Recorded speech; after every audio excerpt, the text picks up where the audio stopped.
ప్రభుత్వం మన ముఖ్యమంత్రి గారు కూడా ఏం చెప్తున్నారంటే లోకల్ బాడీస్ కూడా ఆర్థికంగా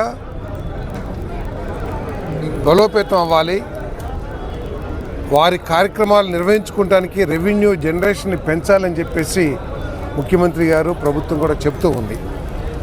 దాంట్లో భాగంగా ఇది ఒక మంచి నిర్ణయం.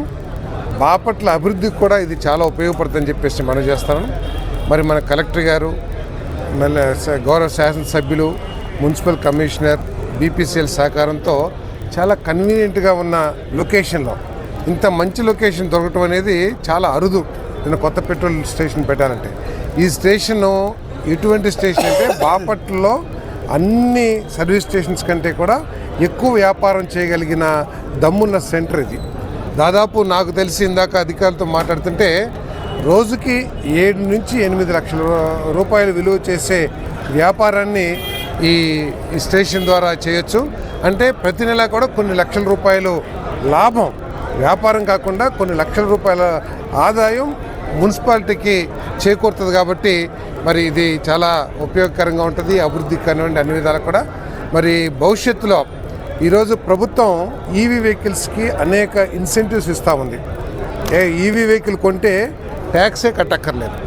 సో ఈవీ వెహికల్స్ కూడా చాలా పెరుగుతున్నాయి. దాదాపు మొన్న ఎప్పుడో చూస్తే 300-400% ఈ క్వార్టర్లో సేల్స్ పెరిగినాయి. మొత్తంగా వెహికల్స్ సేల్సే బాగా పెరిగినాయి ఈ రాష్ట్రంలో. దాంట్లో ఈవీ వెహికల్స్ చాలా ఎక్కువగా పెరిగినాయి.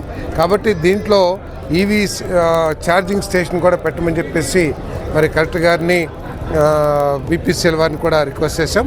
తప్పకుండా పెడతారన్నారు. త్వరలో సిఎన్జి కూడా, ఎందుకంటే ప్రభుత్వం యొక్క ఆలోచన ఏమిటంటే ఈ ఫాసిల్ ఫ్యూల్స్ అన్నింటినీ కూడా తగ్గించాలి.